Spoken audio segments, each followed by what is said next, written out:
influencer, dia tengah buat live, tiba-tiba makan dalam bulan puasa siang hari dalam restoran ayam segera.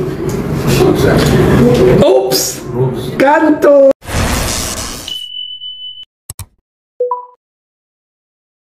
Kerana itu para imam, baik Syafi'i, Hambali, Maliki, Hanafi dan imam-imam mana sekalipun, kebanyakan dalam bulan Ramadan mereka berhenti mengajar. Kerana takut ketika mereka mengajar ada salah silap.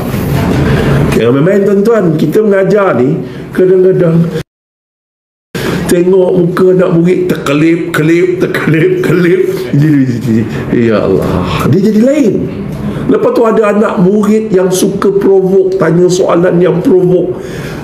Kadang-kadang media sosial adalah tempat provokasi, sehingga orang ni nak jawab cara betul, tapi dia datang share.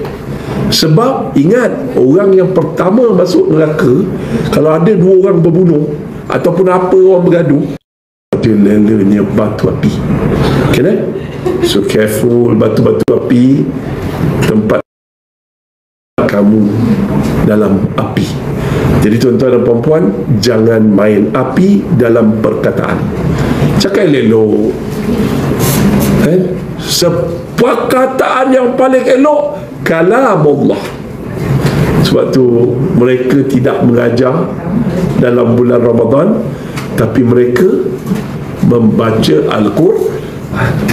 Sebab tu Imam Syafi'i boleh khatam 2 kali satu hari, wallahu alam. Imam-imam yang lain boleh khatam banyak kali. Boleh tak? Selesai. Ya ayyuhallazi, kita belajar berapa perkara, sebut tak sebut, pendek umur. Pertama, akhlak. Nombor 2, sayang. Laki-laki diam je, itu tanda-tanda pendek umur. Okey. Yang ketiga, kita belajar apa? Cara berinteraksi, berkomunikasi. Jom cakap dengan suami kita, jangan cakap kata kasar.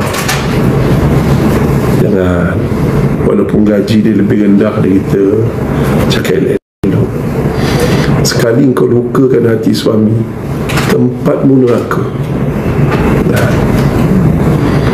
Ujian bagi seorang isteri adalah suami. Ujian paling berat bagi seorang isteri adalah suaminya yang berat.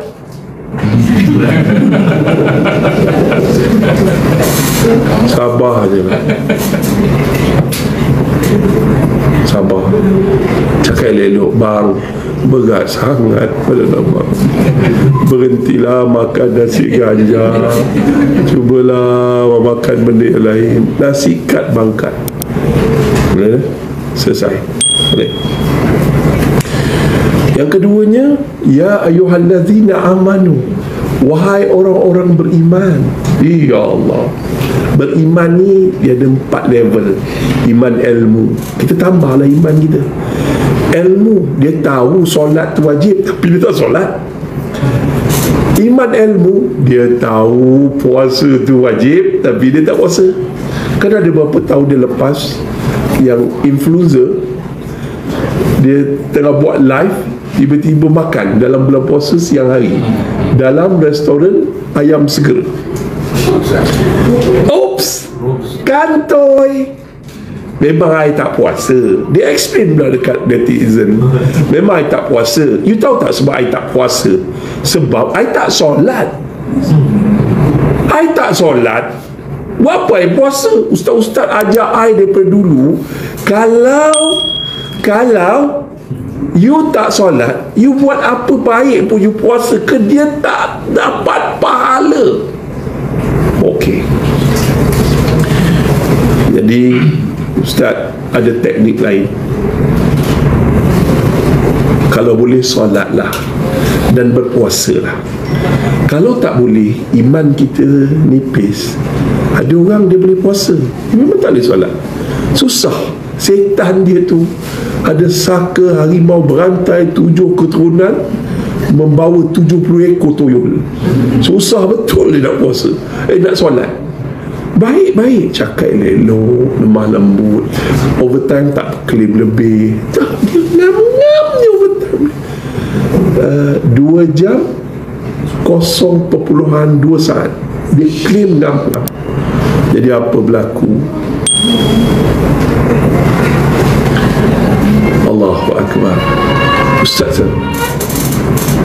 dah masuk waktu azan dah ingat bulan puasa tu macam bunyi azan, sebentar lagi dilahirkan. Alright, let's go. Apa yang Ustaz sampaikan iaitu tak lain dan tak bukan, kalau boleh puasa dan solat, kalau tak boleh, iman tu masih nipis, dia tak nak coba, dia puasa je. Walaupun dia tak solat, dia hanya dapat 1 dosa. Tapi kalau dia tak puasa, dia tak solat, ada 2 dosa. Dia perlu qada puasa dan qada solat. Tapi kalau dia puasa, dia tak solat, dia berdosa 1 je. Dan kemudiannya dia perlu qada solat yang ditinggalkan. Betul tak? Yang puasa tetap sah, walaupun tak berpahala, dia tak perlu qada. Tapi janganlah buat malu. Kerja TM Uganda, bukan Malaysia. TM Uganda, puasa umur dah 30 tahun tak puasa.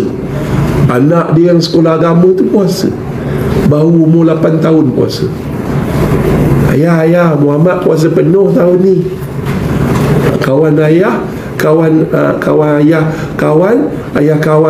Muhammad bagi duit raya satu hari puasa RM10, jadi 300. Ayah dia kalau yang jenis tak puasa ni, dia selamba 300. Bagus anak yang puasa, hati jangan kau jadi macam. Ada juga bapa yang tak puasa, marah anak yang tak puasa. Hei kepala bapa kau, siapa yang ajar kau tak puasa? Anak pun heran, siapa bapa saya? Yelah, dah ringkas. So apa kita belajar hari ni dah? Beriman ada 4 level. Iman pertama, iman ilmu. Manfaatkan Ramadan ni supaya dapat naik ke iman amal. Apa dia iman amal? Kita gelar dia orang soleh. Iman ilmu kita gelar dia orang Islam. Iman amal kita panggil dia orang soleh. Dia ada ilmu, dia beramal. Dalam bulan Ramadan ni banyakkan amal. Yang ketiga, tuan-tuan dan puan-puan, muslimin dan muslimat, iman dipanggil hakul yakin. Ada setengah pendapat kata bukan hakul yakin, ainul yakin, tapi lebih kuat hujah hakul yakin. Mereka digelar orang mukmin. Orang mukmin ni apa dia? Orang mukmin ni, masya-Allah, dia ada ilmu, dia beramal dan dia khusyuk. Kalau dia puasa mulut dan anggota, juga hati, bukan sekadar lapar dan dahaga.